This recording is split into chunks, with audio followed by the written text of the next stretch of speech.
Para jemaah yang dimuliakan Allah Subhanahu wa taala. Rasulullah merasakan kesulitan. Coba bayangkan pada saat Isra Mi'raj, Allah pertama kali mewajibkan salat berapa waktu? 50, betul? Nabi pada saat Isra Mi'raj, Nabi Allah wajibkan kepada umatnya 50 waktu. Kemudian Nabi turun, diringankan antara beliau dan Allah dan Nabi Musa, sampai Allah ringankan menjadi 5 waktu. Nabi merasakan kesulitan, khawatir, kasihan umatnya. 5 waktu aja masih kita tertinggal, apalagi 50 waktu. 5 waktu aja kita Masya Allah, tabarakallah, apalagi 50 salat dalam sehari semalam. Akhirnya Rasulullah Muhammad SAW minta keringanan, terus sampai 5 waktu.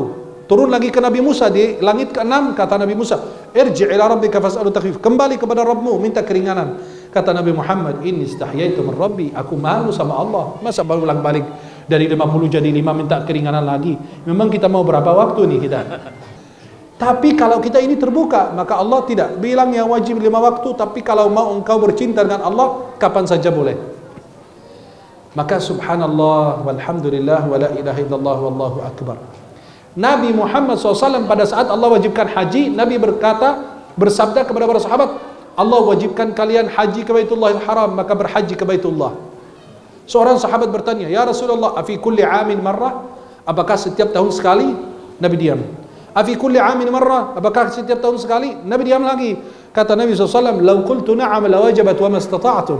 Kalau saya bilang iya, wajib setiap tahun, nanti akan diwajibkan dan kalian tidak sanggup mengerjakannya. Sekarang bagaimana kita mau kerjakan? Seumur hidup sekali haji. Belum tentu kita udah daftar haji, ternyata berangkatnya bukan ke Makkah, ke Rahmatullah duluan. Nunggu antri sampai 15 sampai 20 tahun. Ada daerah 25 tahun katanya. Ya, berarti dari SD kita udah daftarin haji tuh anak. Usia 25 baru naik haji. Kenapa? Jamaah haji kita itu luar biasa. Yang saya waktu ketemu haji itu pada sepuh semua, udah tua semua, naik kursi roda, di bawah ngebut di lantai 2, dia tawaf. Ini jamaah kita tidur. Bu, udah selesai, bangun. Udah. Dia kan nggak tahu berapa kali putaran. Orang tidur terus. Ya karena udah tua kan, kasihan, ada uzurnya. Lagi di Arafah, ibu-ibu makan habis makan sambal, mules. Aduh, bolak-balik. Astagfirullah. Kan beda urusan. Beda urusan, subhanallah. Maka Nabi SAW bersabda, kalau aku bilang wajib setiap tahun haji, akan diwajibkan dan kalian tidak akan sanggup untuk mengerjakannya. Coba bayangkan, begitu Nabi cinta dengan kita. Kita ini daftar haji, satu kali naik aja puluhan juta, bahkan ratusan juta sekarang. Nunggu antri berapa tahun. Ini yang daftar kemarin, ya, banyak yang daftar umrah, daftar haji, udah pulang ke Rahmatullah duluan. Subhanallah. Itu umrahnya di mana? Hajinya kapan? Maka kata ulama, kalau bisa secepatnya umrah dulu. Karena haji itu lama, karena umrah itu menurut sebagian ulama besar bahwa umrah itu wajib seperti haji. Allah berfirman, wa atimul hajja war umrata lillah. Sempurnakan ibadah haji dan umrah karena Allah Subhanahu. Kemudian Nabi SAW pada saat lagi sholat tarawih, kita tahu semua Nabi sholat tarawih itu malam pertama, malam kedua, malam ketiga atau malam keempat. Nabi tidak keluar, Nabi diam aja di rumahnya sampai menjelang subuh, baru Nabi keluar. Sahabat masih menunggu di masjid. Tuh sahabat menunggu, orang benar begitu. Kalau lagi ada ibadah, lagi ada kajian, nungguin kajiannya, bukan bubar. Ustadznya belum datang katanya, bubar, ustadznya mau telat, pulang. Rasulullah ini subhanallah, Rasulullah sampai menjelang subuh mereka nunggu Nabi, karena orang benar begitu, menunggu, bukan ditunggu gitu kan. Akhirnya Rasulullah SAW pas keluar, loh, kata Nabi, sahabat nanya, ya Rasulullah, kenapa tidak keluar dari tadi? Kata Nabi SAW, saya khawatir diwajibkan, nanti kalian tidak sanggup mengerjakannya. Kita 23 rakaat aja masih ngebut, bagaimana kita mau kerjakan kalau wajib? Kita 23 rakaat aja masih ngebut kayak naik jalan tol. 23 rakaat 7 menit. Salat tarawih tercepat di dunia, Masya Allah, kita juara. Kita juara pertama di dunia, bisa mendapatkan salat tarawih berapa rakaat? Berapa menit? Gak ada Masjidil Haram masih kalah sama kita. Kita ini orang hebat. Kata ustadznya, kami puluhan tahun begitu. Masya Allah, puluhan tahun susah itu ustadz. Ustadznya aja nggak paham, apalagi jamaahnya. Maka coba kalau Nabi bilang, oh nanti kalau diwajibkan kalian tidak akan sanggup mengerjakannya. Akhirnya apa? Akhirnya jadi sunnah. Yang mengerjakannya dapat pahala. Yang mengerjakan sunnah dapat apa? Yang tidak mengerjakannya rugi dong, nggak apa-apa. Jangan apa-apa. Rugi kita kalau nggak ngerjain sunnah. Sunnah itu akan menyempurnakan kekurangan fardu kita di hari kiamat. Kita kalaupun ya sholat wajib bolong-bolong, nanti di hari kiamat akan ditutupi kekurangan sholat fardu kita. Ada dalilnya, ada hadis riwayat Tirmidzi dari Abu Hurairah. Nabi bersabda, yang pertama akan dihisab adalah sholat. Yang pertama akan dihisab apa? Kalau sholatnya beres, yang lain ikut beres. Kalau sholatnya tidak, yang lain berantakan. Apabila sholatnya kurang, Allah bertanya kepada malaikat, dan Allah lebih tahu subhanahu wa ta'ala. Unzuru hal 'abdi min tatawwu'. Coba perhatikan hambaku itu punya sholat tatawwu tidak? Ada sholat sunnah gitu enggak? Ada. Ditutupi kekurangan sholat fardu kita ini, sudah selesai, tamat. Maka kunci kita ini, kalau hidup kita tidak lurus, berarti sholat kita tidak benar. Sholat kita berantakan. Apabila hidup kita tidak benar, berarti sholat kita tidak benar. Jika ingin meluruskan hidupmu, memperbaiki keadaanmu, luruskan sholatmu. Tegakkan sholat dengan benar, kerjakan sholat dengan benar, wudu dengan benar.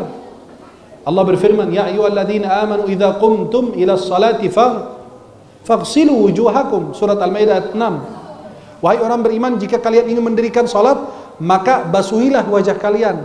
Apa urusannya dengan mendirikan sholat dengan basuhi wajah? Kata ulama, kalau anda wudu benar, sholatnya akan tegak sendiri, bagus. Maka diminta untuk sempurnakan wudu, diperbaiki. Kita wudunya, masya Allah, ngebut juga. Kalau lagi wudu itu, kalau nggak buka keran itu sampai kayak mandi bebek itu kencang sampai orang kanan kiri itu basah semua bajunya. Ya, beralasan biar sempurnakan wudu. Sempurnakan wudu itu bukan dengan airnya, dengan air kencang, tapi dengan apa? Membersihkan anggota tubuh, digosok-gosok pada saat lagi wudu. Banyak sekali umat Islam nggak bisa wudu dengan benar. Masih banyak yang tertinggal dari kita, sayang sekali. Bagaimana kita bisa punya cahaya nanti dikenal oleh Rasulullah Muhammad sallallahu alaihi. Ada lagi, ada. Nabi SAW bersabda, laula an asyukka ala ummati la amartuhum bis-siwaki 'inda kulli wudu' ma'a kulli wudu' wa 'inda kulli salah. Kalau aku tidak mau membebani umatku, aku akan wajibkan mereka menggunakan siwak setiap kali wudu dan ketika mau sholat. Coba kalau kita ketinggalan siwak kita di rumah, pulang lagi. Kenapa? Karena wajib. Coba kalau Allah wajibkan kita pakai siwak, maka itu bayangkan. Setiap sholat kita wudu pakai siwak, setiap sholat pakai siwak, itu terasa indah. Maka Nabi SAW khawatir terhadap kita. Jadi Rasulullah Muhammad SAW harisun alaikum, menginginkan keselamatan buat kalian. Tadi kan azizun alaihi ma'anittum, merasakan kesulitan. Beliau takut kalian sulit, susah. Maka haji tidak sampai dibilang setiap tahun. Salat tarawih tidak sampai wajib. Siwak tidak sampai wajib. Kemudian berikutnya adalah Rasulullah SAW menginginkan keselamatan di hari kiamat nanti. Semua para sahabat menunggu, semua orang-orang beriman menunggu Nabi SAW hadir. Nanti Nabi SAW yang buka pintu surga sallallahu alaihi. Maka nggak ada yang masuk surga kalau Nabi belum buka pintu surga. Sampai ada wanita berebut pintu surga sama Rasulullah. Siapa dia? Janda.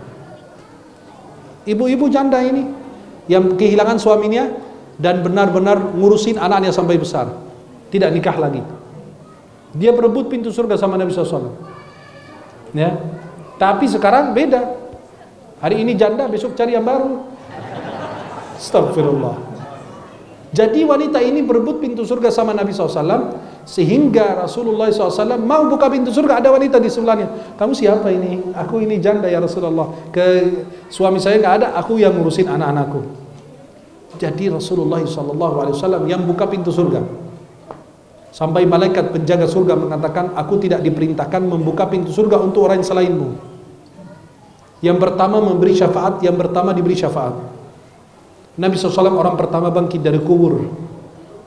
Itu kemuliaan Rasulullah. Nabi SAW berbeda dengan Nabi yang lain. Belum minta sudah diberi oleh Allah. Nabi Musa berdoa, Rabbi syrah li sadri wa yassir li amri. Rabb, wahai Rabbku, lapangkan dadaku dan mudahkan urusanku. Ternyata Rasulullah belum minta sudah diberi. Alam nashrah laka, bukankah kami telah melapangkan dada Muhammad SAW. Nabi Musa diminta untuk melepaskan terompahnya. Jangan sampai engkau masuk ke lembah suci bernama Tua. Tapi ketika Rasulullah SAW Mi'raj, Rasulullah Muhammad SAW menggunakan sandalnya, tidak dilepas.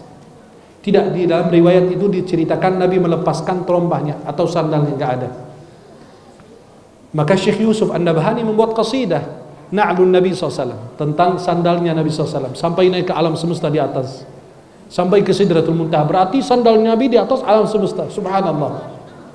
Itu kelebihan. Harisun alaikum, Nabi menginginkan keselamatan untuk kalian. Nabi ingin kalian selamat semuanya.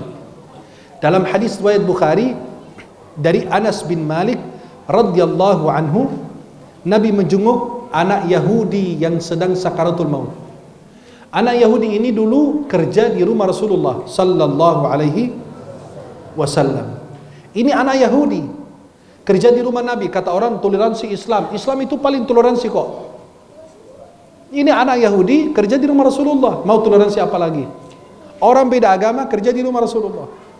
Akhirnya anak Yahudi ini lagi sakaratul maut, Nabi datang menjenguknya agar mengajak dia masuk Islam. Ternyata anak tersebut takut sama ayahnya. Melihat ke ayahnya, kata ayahnya, "Ati' Abul Qasim." Taatilah Abul Qasim. Hadis ini sahih dalam Sahih Bukhari dari Anas bin Malik. Akhirnya anak tersebut mentaati Rasulullah, mengucapkan syahadat, lalu meninggal dunia. Fadaraba an-nabiyyu ala sadrihi, Nabi pegang dadanya begini. Nabi mengucapkan, Alhamdulillahilladzi anqadahu minan nar. Segala puji bagi Allah yang telah menyelamatkan anak tersebut dari api neraka Jahannam. Nabi menyelamatkan orang masuk ke dalam neraka. Kita ini ceburin saudara kita di dalam neraka. Kita bid'ah-bid'ahkan, kita sesatkan, kita apa? Ujung-ujungnya apa?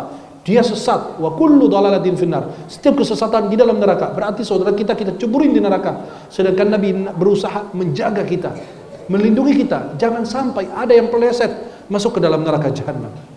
Bukan hanya orang beriman, orang kafir saja Nabi jaga, jangan sampai ada yang kepleset, ada yang meninggal dalam keadaan kafir. Tetapi kita ini saling menjelek-jelekkan, saling membedakkan. Itulah kemuliaan akhlak Rasulullah Muhammad sallallahu alaihi wasallam.